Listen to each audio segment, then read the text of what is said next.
Joining me right now to talk more about that and that pledge is House Republican Whip and Louisiana Congressman Steve Scalise. Congressman, it's great to see you this morning. Thanks very much. Tell us what's most important about this commitment to America.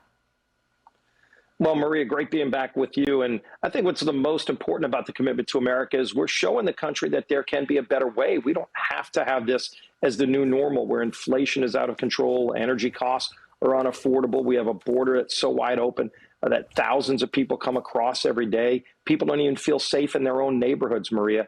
And Democrats have gotten us here with their far left socialist policies. And so the commitment to America is just showing people, if you elect Republicans to replace these Democrats who have been voting for socialism, we can actually confront these problems. And we're showing the country the bills we would bring to a Republican House floor to address all the problems that Joe Biden and Nancy Pelosi and their far left socialist friends have created. Well, Americans also want accountability. We want to know that some of these issues that are out there are going to be overturned, like cashless bail, but also the corruption that we see in plain sight. Are you going to do subpoenas and investigations? Yeah, you're going to see a very robust oversight and investigation accountability program by our committees. Right now, we've been asking a lot of those questions, and we can't get the answers to basic things like how many people have come across our border illegally, where have they been sent, how many are on the terrorist watch list, where did COVID originate from?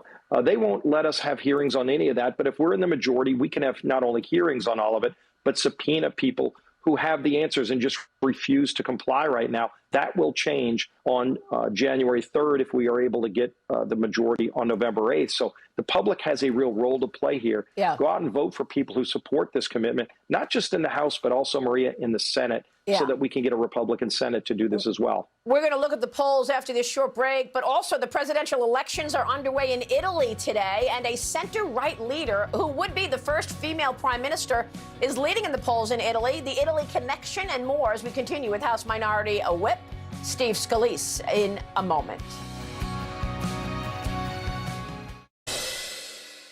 We have to do less bureaucracy, less taxes, and economic freedom. For freedom is the first word we are using in this electoral campaign. We need people to be free to vote, free to say what they think, free to work, free to open an enterprise, free to do what they want to.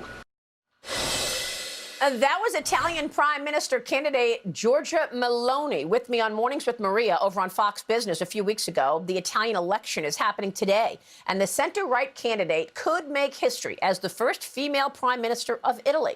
We're back with House Minority Whip Steve Scalise, and you have Italian roots. I thought I would bring that up as well. Your thoughts on what's going on in Italy? You also have center-right winning in Britain as well with Prime Minister Truss. Right, Maria, and you and I both share a love for our Italian heritage. Yes. By the way, congratulations. I know in a few weeks you're getting a very great national honor from the National Italian American Federation. Thank you. Congrats and well earned on that. But if you see what's happening in Europe, they're actually going against all this big government socialism. They wreck their economies just like Joe Biden has started to wreck ours by going towards this Green New Deal, shutting off fossil fuels, becoming more dependent on countries like Russia. And they've seen the fallacy of it.